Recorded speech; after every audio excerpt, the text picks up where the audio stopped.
It's me. I'm back. And I'm here to talk about role playing culture broadly. What I mainly want to talk about are soliloquies and cringe. Now, there's a disease that has been infecting modern society, and it is an irrational fear of a barely existent boogeyman called cringe. Now, I say barely existent because there are examples of this in real life, right? I'm talking about mall goths. I'm talking about, uh, um, 300-pound 14-year-olds.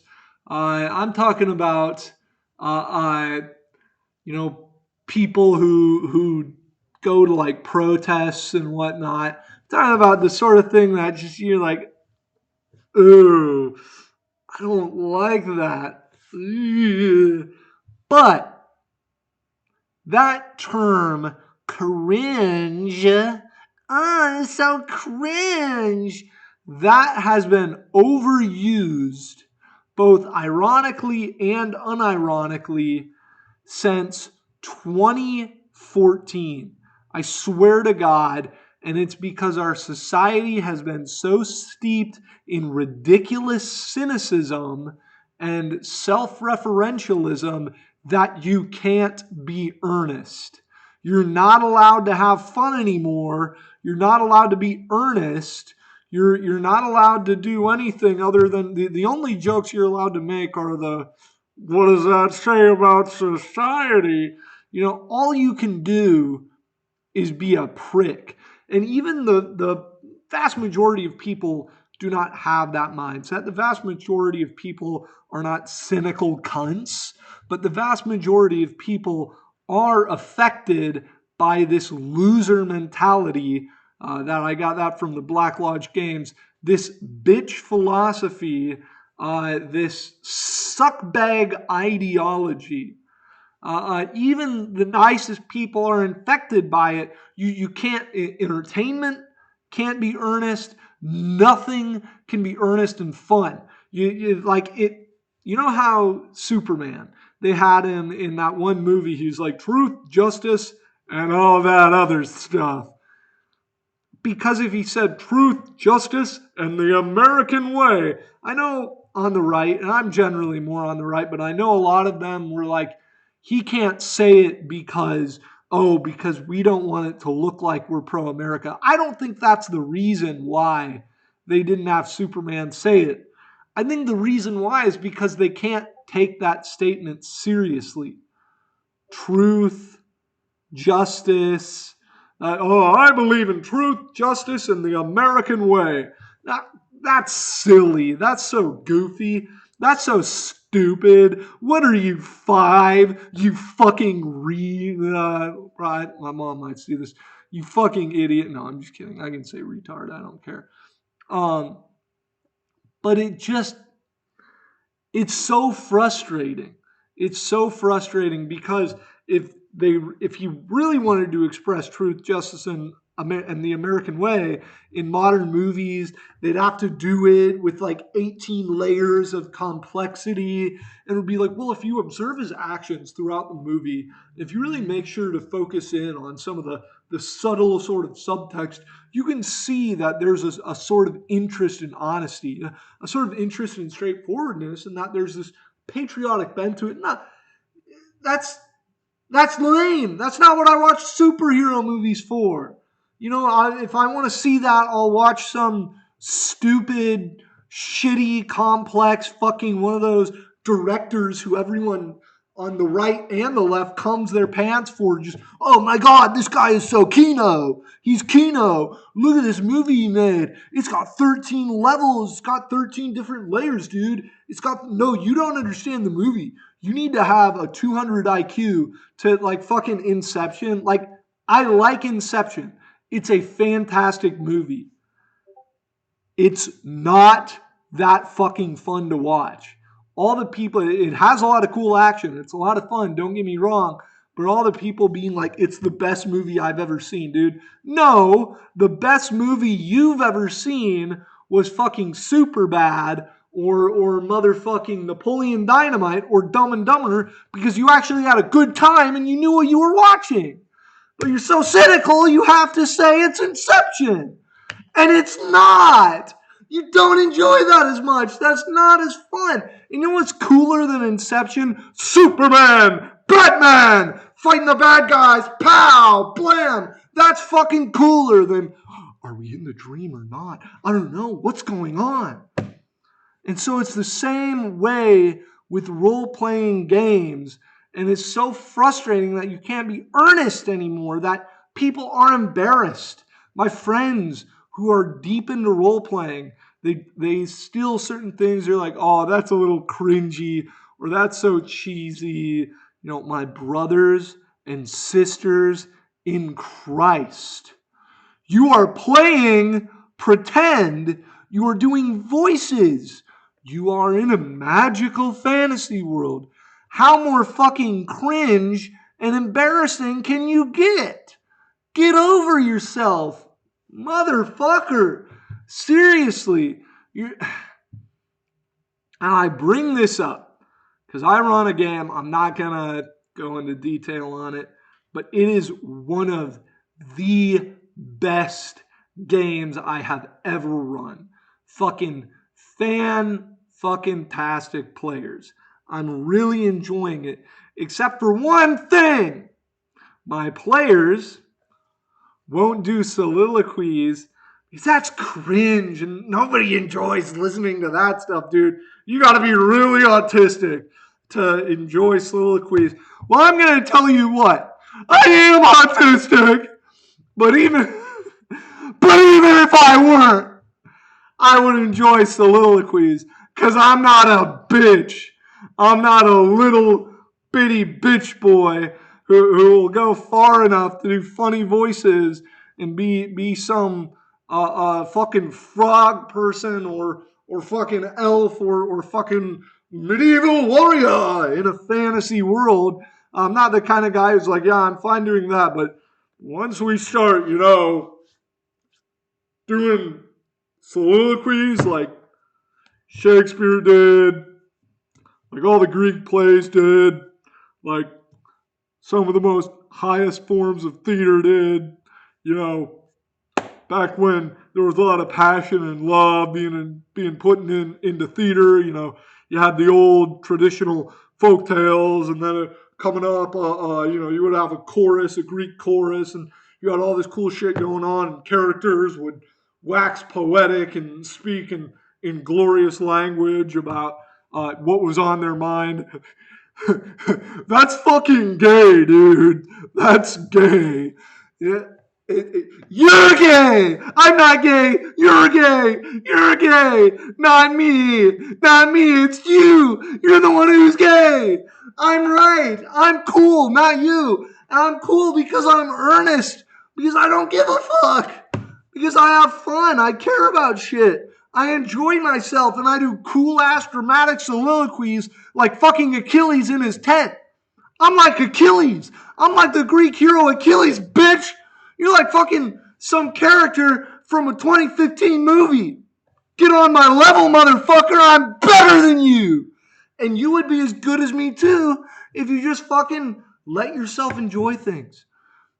Soliloquies are such an important part of role-playing games. Just anyone who watches this who knows me, I'm not actually mad right now. I'm just stoned and making a YouTube video about role-playing games. But fuck you! But soliloquies are such a magnificent part of Within the Ring of Fire. They make it so unique and interesting, and there's a lot of games you could add them to. There are games I wouldn't add them to. If we're playing something more gritty realism that is supposed to be in line with that more modern style, I'm not going to add it to that. If we're playing, Warhammer or most sci-fi games, I'm probably not going to add it to that. World of Darkness, I go either way. I think soliloquies could add to that game, but it shouldn't be an every session thing or even a most session thing. But within the Ring of Fire, D&D, freaking Savage Worlds, when you're playing that high-octane fantasy, that's a great point for Soliloquies, and for a few reasons. First of all, it's a great way to let your FT or your GM know what you're thinking without bogging all the time down with drawn out conversations about it, without having to say and explain everything. Not that you shouldn't be having those conversations with your FT, it's just you shouldn't be having them too often. And a great way to take a bit of burden off both you and the FT is to do soliloquies. Give or GMs, you fucking D&D nards, but I'm mainly gonna say FT. But you take your character, and from their perspective, with their own words, you explore what's happened in the game so far and their thoughts about it. It's great. It's cool. It's fantastic. And if the FT actually listens, which he should, and everyone should enjoy listening, both the other players and the FT, because if you don't enjoy listening to soliloquies, that's your fault, because that's part of playing make-believe. That's part of theater. That's part of this passionate, dramatic sword and sorcery action, pre-modern, baby, classical experience. So as long as everyone's listening, especially the FT, and you can at least express something of your character, they're going to know more about your character. They're going to know how to respond more to your character. And furthermore, it puts a very good incentive on the player, which is to think in character the whole session, not just to act in character, but to react to the things in the world in character. I don't mean method act. I don't mean try to become the character, No, I mean sit back and think in everything. What does my character think about this? What's something cool I can take away from this session? Not just what my character thinks, but something really interesting I can take away from this session. And that's a really good incentive to have. And if your players are doing that, and having a soliloquy at the end can be a great way to make that incentive, as long as you have good players who aren't selfish dumbasses. All the problems with soliloquy, you can be like, well, they'll just focus on the soliloquy then and not actually role-playing during the game. Yeah, if they fucking suck. But if they don't suck big, greasy, dirty balls, then your players, it will be a good incentive. And my players do not suck big, greasy, dirty balls.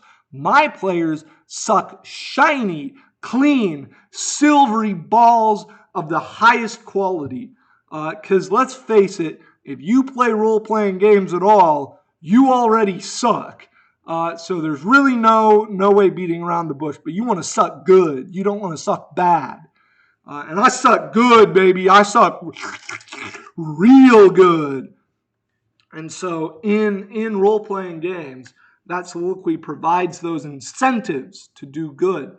But also, it's because we are in role-playing games, we're getting to something higher and deeper than acting.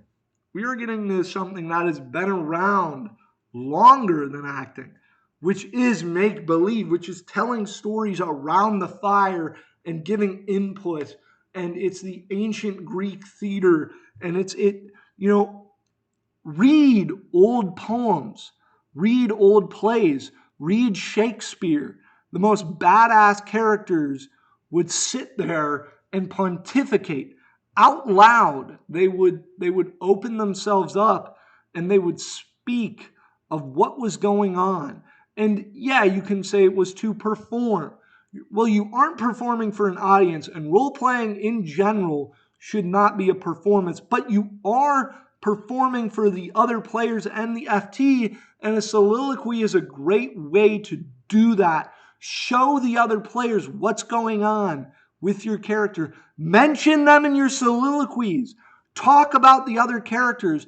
talk about Grolgar. He recently traveled with me into the woods as we were hunting for Mystica's potion of healing so that we could save the life of Ciravel. As we went in, I do remember he showed a more intellectual aspect of himself. I didn't know Grolgar was capable of such depths. Well, perhaps he and I shall become friends yet in this future, but if we even have a future with the horrors that have recently been assailing us from the dark pits of Sheliazar, the demon goddess who hunts us, seeks our death. Wasn't that fucking cool? If you didn't think that was cool, fuck you. I pulled that shit out of my ass. And the thing is, if you do that in your games and talk about other characters and bring them into your soliloquies by mentioning them, by remembering what they did, then people are sure as hell going to enjoy that. So all you got to do is have a little bit more earnesty, have a little bit more optimism and joy. Don't be a pussy. Don't be a cynical loser. Don't be afraid of coming across like you're gay. You know who is really like, the kind of people who are afraid of coming across as gay? Like if you were in high school, right? The really confident guys would joke around, make all sorts of jokes, and do all sorts of fun stuff and enjoy life, right? And the loser nerds would do that too, because that's all they fucking had, just being themselves and enjoying life. But the sort of beta males who kind of hung on to the alpha males, or the beta females, or whatever, they would try to come across as tough. Like those alphas. They would try to come across as cool. Try not to show too much weakness or whatever. Try not to be funny or silly, or maybe they do try to be funny, but in a sort of smirking, what a fucking loser kind of way, trying to do all that is because they were insecure. You meet those people and you high five and hug your buddy, and somebody might joke and call you gay, but if somebody was serious, somebody's like, "No, man, I don't fucking hug people. That shit gay as fuck." That guy is worried about coming across as gay because he's worried that people think he's gay. The dude's hugging. "Come on, motherfucker, bring it in. Come on, bro, let's go, yeah." The dude's doing that. They weren't worried about that at all because they knew for a fact everyone looking at them knew that they either weren't gay or were gay as fuck and they didn't give a shit. So, don't be gay and stop worrying about being gay. Just enjoy the game. And again, this goes outside of soliloquies. You find it in the types of characters people will play. People never want to play something weak. People never want to play something that has fragility. Well, okay, let me rephrase that.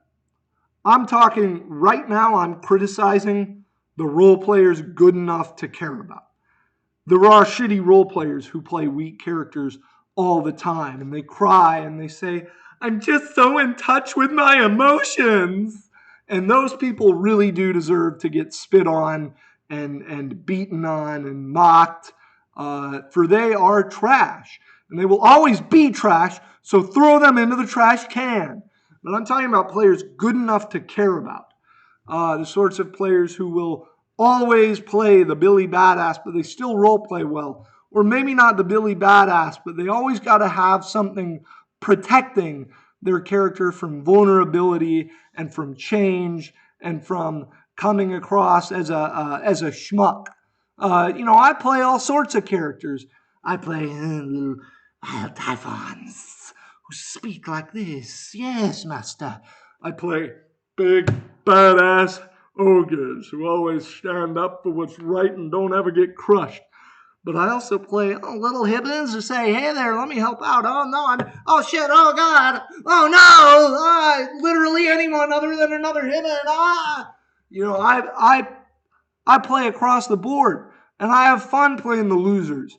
I have fun playing the pussies. I have fun playing the weaklings. Why? Because I can climb up. Because I can show all aspects of that, and because I'm just playing a game. I don't give a shit if my character dies. It doesn't make me upset. I don't care. It's not real. Yeah, sure, it may suck and it may be like, oh, now I can't play him anymore. But you know what? Now I have the opportunity to come up with an even better character. And I think about what was cool about that character, and I try to upgrade that and make something even more interesting and cool.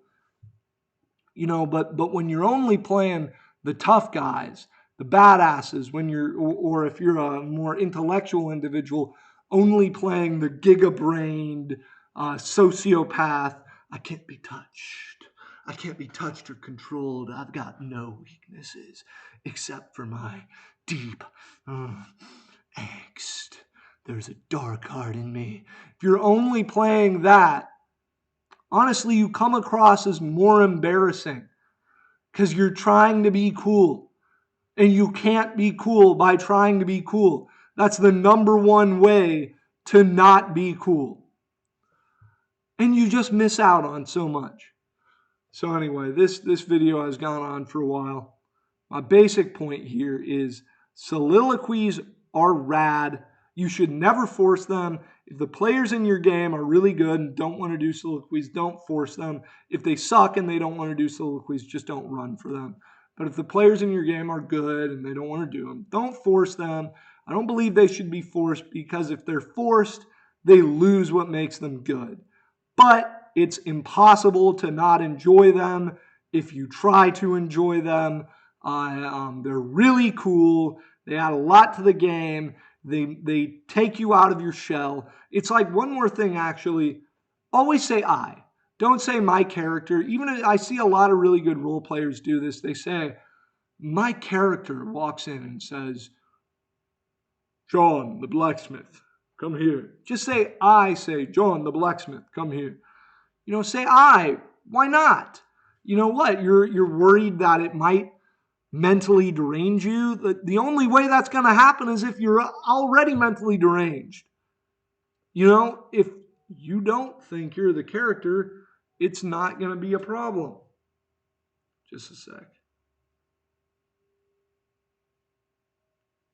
But if you do that, if you say, I do this, I do that, it's going to put you in the scene more. It's going to be more immersive. And you may think it's cringe. Okay. Don't do it on YouTube. Don't join YouTube role-playing games. But who's going to know except for the other people doing it? Right? Who's going to be embarrassed in you? What? You're going to be embarrassed in yourself for doing what? For playing make-believe a little bit harder? Really? Anyway, much love. I'm going to post this to my gaming group to fuck with them. And I just hope they know that they've caused me a lot of pain. My current game I'm running for, it's made up of some very selfish, cold-hearted players who in real life have done some really terrible things. No, I'm just fucking kidding. They're fine people. I am sad that I don't get soliloquies from them. But yeah, just don't be a cynical cunt. That's all. You know what? I get it. I'm a retard. It's a good thing to be a retard. It's a bad thing to be a cynical cunt. Bye-bye.